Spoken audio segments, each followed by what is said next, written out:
কোন ছেলের উপরে যেদিন গোসল ফরজ হয়েছে, প্রথম যেদিন তার বীর্যপাত হয়েছে, সেদিন থেকেই সে সাবালক, প্রাপ্তবয়স্ক, সেদিন থেকেই সে যুবক, সেদিন থেকে ইসলাম মানা পুরাটা 100 তার উপরে ফরজে আইন। ওই দিন থেকে তার 1 মিনিট 1 সেকেন্ড হিসাবের বাহিরে হবে না। প্রতি সেকেন্ড নিঃশ্বাসের জন্য তাকে মৃত্যু পর্যন্ত, মানে বালেগ হওয়ার দিন থেকে মৃত্যু পর্যন্ত যে হায়াত পাইছে, যেদূর আল্লাহর কাছে হিসাব দিতে হবে তদ্দূর।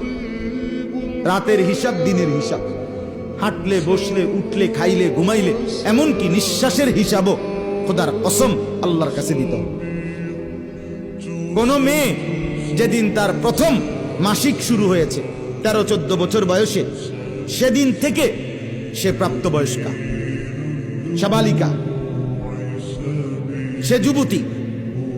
অতএব সেদিন থেকে মৃত্যু পর্যন্ত তার হায়াত যতদিন পাইছে, একদিনের ভালো মন্দ, জায়েজ না জায়েজ, হালাল হারাম, বৈধ অবৈধ, সবকিছুর হিসাব সে আল্লাহর কাছে দিতে হবে।